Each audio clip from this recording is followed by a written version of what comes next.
Started. I mean, could you talk a little about why Batman? Yeah, I can.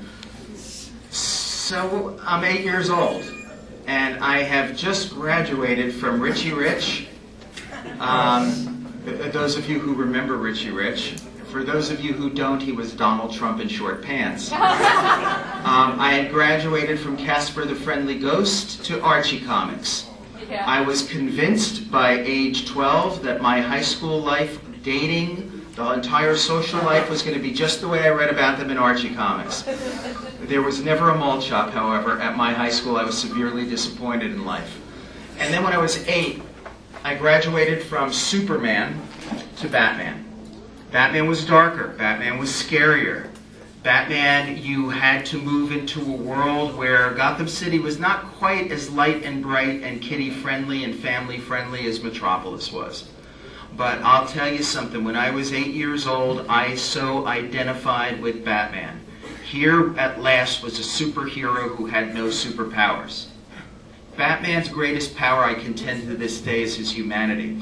And when you're 8 years old, or maybe when you're 18 or 28 or 58 or whatever, the idea that there can be a superhero with no superpowers is empowering to the reader. Because you can be Batman. You can be Batgirl. It's conceivable.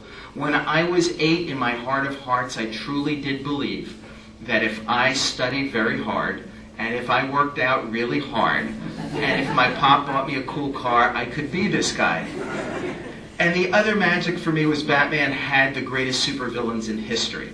As Stan Lee has always claimed, the only way to understand which superheroes will have the longevity and the popularity is to look at their supervillains and to see if they are strong enough to carry a hero through the decades.